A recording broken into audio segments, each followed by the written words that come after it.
నమస్కారం ETV news కు స్వాగతం. ముందుగా ప్రధాన అంశాలు. మైక్రోసాఫ్ట్ విండోస్ లో సాంకేతిక సమస్య, ప్రపంచవ్యాప్తంగా సేవలకు అంతరాయం.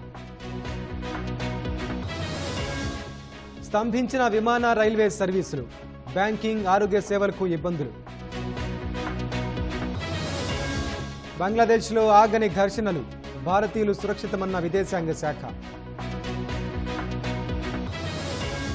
పార్లమెంటు ముందుకు 6 బిల్లులు, బడ్జెట్ సెషన్లో ప్రవేశపెట్టనున్న కేంద్రం. పూజా కేట్కర్కు షోకాజ్ నోటీసు, ఎఫ్ఐఆర్ నమోదు చేసిన యూపీఎస్సీ. అధ్యక్ష పోరు నుంచి బైడెన్ తప్పుకునే అవకాశం, ఈ వారాంతంలో కీలక ప్రకటన. చంద్రునిపై అడుగుపెట్టిన అపూర్వ క్షణాలకు రేపటితో 55 ఏళ్లు పూర్తి. ప్రమాదంలో అరుదైన అమెజాన్ తెగ, మస్కోపిరో జాతి మనుగడపై ఆందోళనలు.